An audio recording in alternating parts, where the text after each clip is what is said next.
Assalamualaikum warahmatullahi wabarakatuh dan selamat sejahtera kepada para pendengar kami di luar sana. Selamat datang ke episod kali ini, di mana saya menganggap episod ini amat istimewa kerana jika anda seseorang yang meminati cerita lama, mitos ataupun legenda, anda berada di tempat yang tepat. Hari ini kita akan membicarakan satu kisah yang cukup terkenal di negeri Sarawak, iaitu cerita legenda Bujang Senang, seekor buaya legenda yang sehingga kini masih menjadi perbualan rakyat. Ada yang percaya, ada yang kata itu sekadar mitos, dan ada pula yang rasa ceritanya terlalu misteri untuk dianggap kebetulan. Untuk mengupas cerita ini dengan lebih mendalam, saya ditemani oleh dua orang rakan saya, iaitu Brian yang pakar dalam cerita rakyat dan sejarah lisan, dan saudara Irfan yang akan melihat kisah ini dari sudut budaya, nilai dan masyarakat. Okey, jadi tanpa membuang masa, mari kita masuk ke dunia legenda Bujang Senang. Okey, saudara Brian, bagi seseorang yang berasal dari negeri Sarawak itu sendiri, bolehkah para pendengar kita di luar sana tahu apakah sejarah ataupun asal usul legenda Bujang Senang ini? Silakan Brian. Baik, terima kasih kepada saudara Helmi. Terlebih dahulu saya ucapkan ribuan terima kasih kepada pihak saudara Helmi sebab sudi menjemput saya sebagai seseorang yang berasal daripada Sarawak sendiri dan akan menceritakan tentang sejarah-sejarah dan juga tentang cerita-cerita mitos yang turut berkaitan dengan mitos sang legenda Bujang Senang ini sendiri. Jadi sebagai seorang yang berasal daripada negeri Sarawak sendiri, Bujang Senang ini merupakan nama yang menjadi satu legenda dalam kalangan masyarakat Sarawak. Hal ini dikatakan demikian kerana tidak asing lagi bagi seorang yang berasal daripada negeri Sarawak sendiri mendengar nama tersebut. Jika disebut sebagai legenda Bujang Senang, maka orang Sarawak akan mengaitkannya dengan seekor buaya yang dikatakan gaib dari dunia maya.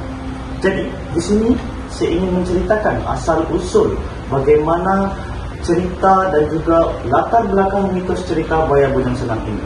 Pada asalnya dikatakan daripada sejarah ataupun cerita-cerita lisan penduduk-penduduk setempat mengatakan bahawa cerita ini berasal daripada seorang pahlawan yang bernama Simalungun, iaitu pahlawan Iban yang mempunyai kekebalan tubuh yang menjadi misteri bagi lawan-lawannya. Disebab dikatakan bahawa Simalungun ini mempunyai ilmu kekebalan yang tidak tertanding. Disebabkan mempunyai ilmu kekebalan yang tidak tertanding ini menyebabkan banyak musuh yang ingin tahu apa kelemahan daripada pahlawan yang bernama Simalungun ini. Jadi terdapat kelompok musuh ini telah mencolek isterinya untuk mengorek dan untuk mencari apa rahsia di sebalik kekebalan tubuh tersebut. Jadi setelah isterinya dicolek dan diinterogasi oleh pihak musuh, maka terungkaplah rahsia kekebalan tubuhnya itu, di mana isterinya telah memberitahu bahawa kekebalan tubuhnya itu akan luntur apabila Simalungun sendiri bertarung dalam air ataupun sungai. Jadi pihak musuh ini telah menyusun strategi untuk membawa dan memancing supaya pahlawan Simalungun ini ingin dan mahu bertarung dalam sungai. Jadi mereka memancing Simalungun ini datang dan serta-merta membunuh isterinya, dan mayat isterinya tersebut dibuang ke dalam sungai. Dan dikatakan juga mayat tersebut dibuang ke dalam sungai Batang Lupar di sekitar daerah tersebut. Dan terjadi satu perlawanan antara Simalungun dan juga musuhnya, di mana Simalungun berlari untuk cuba menyelamatkan jasad isterinya di sungai Batang Lupar, dan dia lupa bahawa dia telah melanggar pantang di mana telah melunturkan kekebalan tubuhnya tersebut. Jadi pihak musuh telah mengambil kesempatan ini dan membunuh pahlawan Simalungun ini di sungai Batang Lupar.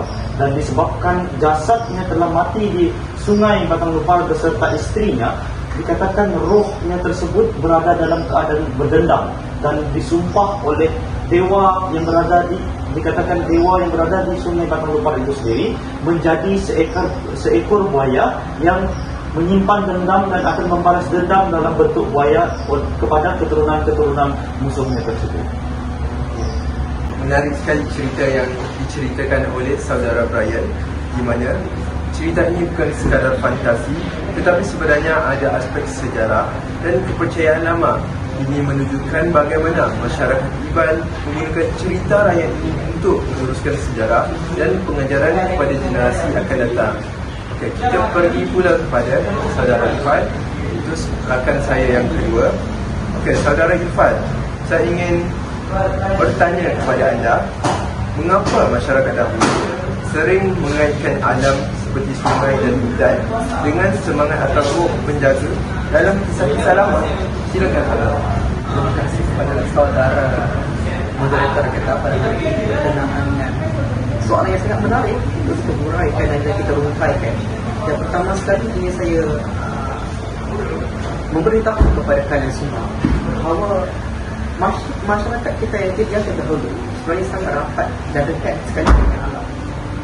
Yang pertama sekali, ketergantungan mereka terhadap alam itu membuatkan mereka menjadikan alam sebagai satu sumber, tidak kira sama ada sumber makanan, sumber minuman serta tempat tinggal. Jadi hal-hal yang penting seperti ini secara tidak langsung mendorong masyarakat yang terdahulu untuk menjadikan alam sebagai tempat mereka bergantung, sehingga akan munculnya pemikiran alam ini sebagai penjaga kepada mereka. Mengapa dan bagaimana perkara ini boleh berlaku dalam tangan mereka?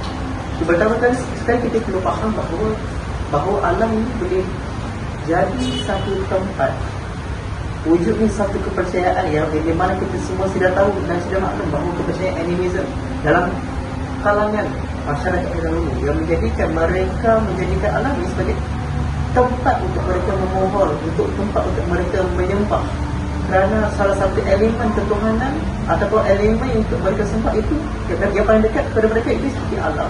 Misalnya tidak kira seperti gunung, pohon serta sungai, dan perkara-perkara ini menjadi elemen-elemen untuk menjadikan tempat untuk mereka bergantung. Jadi apa yang mereka lakukan terhadap alam ini untuk memastikan mereka kekal semangat, kekal untuk selamat daripada tiga aspek utama ini, iaitu seperti dari aspek makanan, dari aspek minuman serta tempat tinggal. Mereka memohon kepada alam ini supaya mereka tidak terkena sebarang malapetaka. Mereka memohon kepada alam ini supaya untuk mengelakkan diri keluarga mereka musnah serta diganggu oleh makhluk-makhluk seperti hantu dan perkara-perkara yang melibatkan dengan alam ini. Kerana apa? Pada ketika itu, pada zaman dulu, unsur mistis dan alam itu sangat rapat dan menjadikan masyarakat dahulu mereka begitu untuk melindungi diri mereka daripada sebarang mara bahaya dan berharap pada alam agar dapat melindungi diri mereka sendiri. Jadi pandangan saya, alam itu sendiri merupakan salah satu elemen untuk mereka bergantung dan bergantung harap daripada tidak kira daripada aspek-aspek elemen yang telah pun saya sebentar tadi. Jadi perkara ini menjadikan alam itu satu tempat untuk mereka memastikan keberlanjutan kehidupan mereka, kebahagiaan hidup mereka. Tidak kira dari segi kerohanian, unsur untuk melanjutkan kehidupan sehari-hari. Begitu bagi saya untuk menjawab soalan yang tersebut. Wah, sungguh menarik ulasan daripada saudara Irfan. Jadi bukan sahaja bujang senang, tetapi hampir setiap elemen alam akan harus dihormati dan dianggap berjiwa. Okey, kita pergi semula kepada saudara Brian.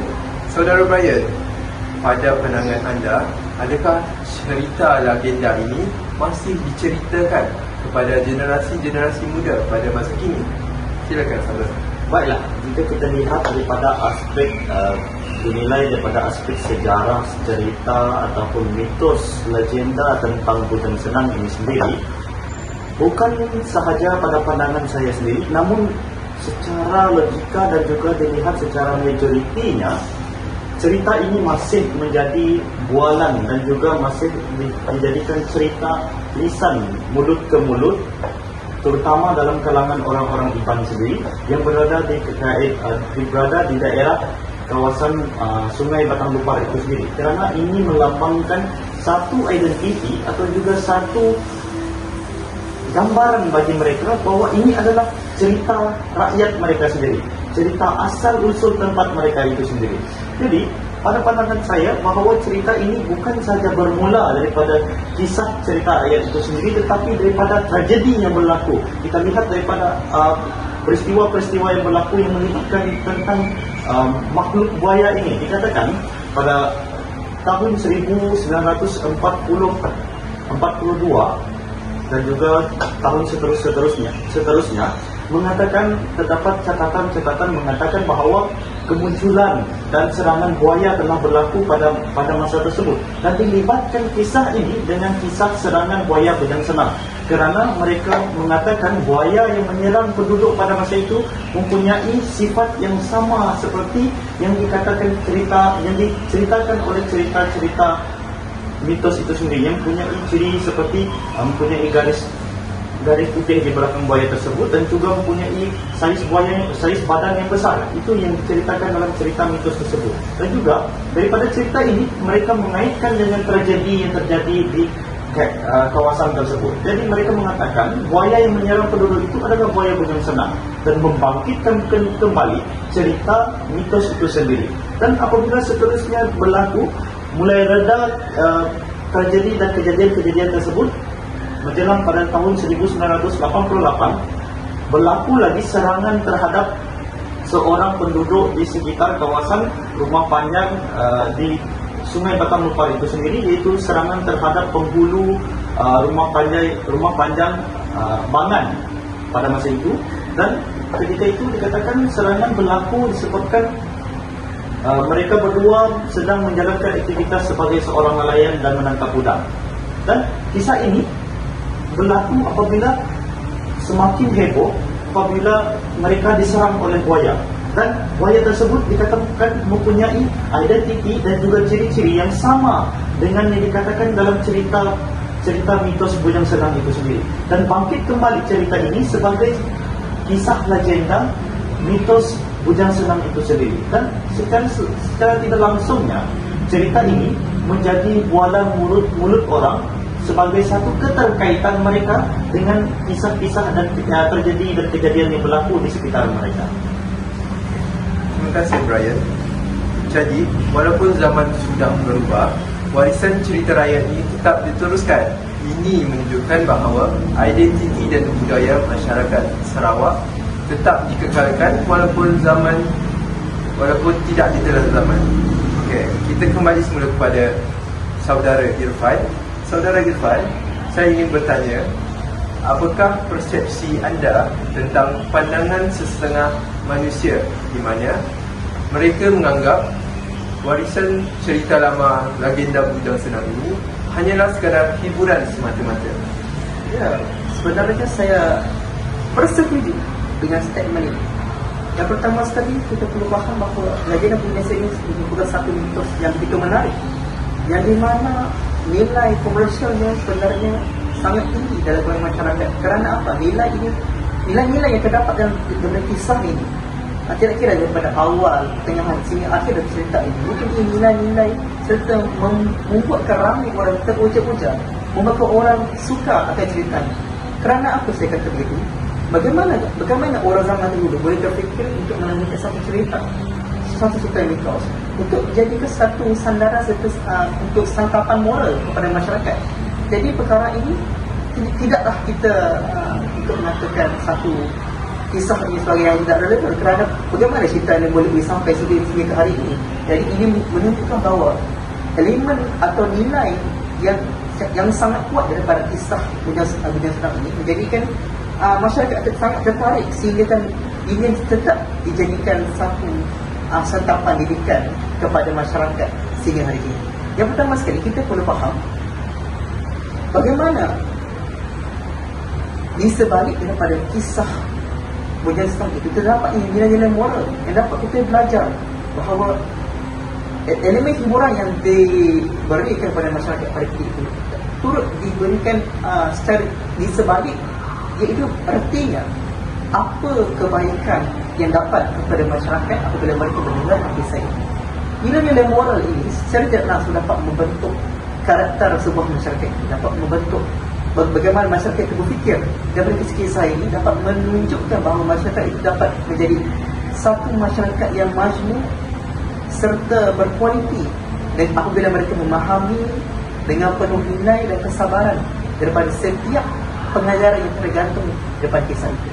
Jadi perkara ini kita dapat faham bahawa walaupun kisah-kisah ini kita faham bahawa mereka mengandung unsur-unsur magis yang untuk menampilkan nilai-nilai kuburan, akan tetapi perkara itu tidak akan memberikan satu pengaruh yang besar, akan tetapi perkara yang sangat besar itu adalah dari segi pengajaran yang kita peroleh daripada kisah itu. Seperti kisah punya sendiri seperti mana saudara Brian yang telah menguraikan sebenarnya.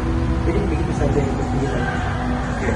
Jadi cerita ini mengajar kita bahawa cerita rakyat selalu mempunyai lapisan ataupun nilai-nilai moral yang ingin disampaikan kepada masyarakat.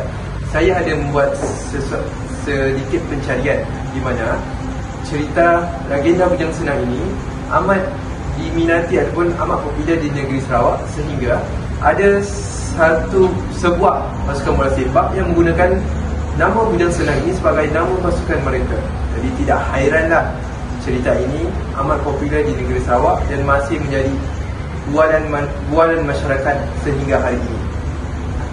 Okay, sebelum kita menghabisi ataupun mengakhiri podcast kita pada hari ini, saya ingin merefleksi diri ataupun merefleksi kepada kedua-dua rakan saya ini dan bertanyakan sedikit soalan. Apakah mesej utama yang ingin disampaikan melalui Legenda Bujang Senang ini? Silakan saudara Bayan.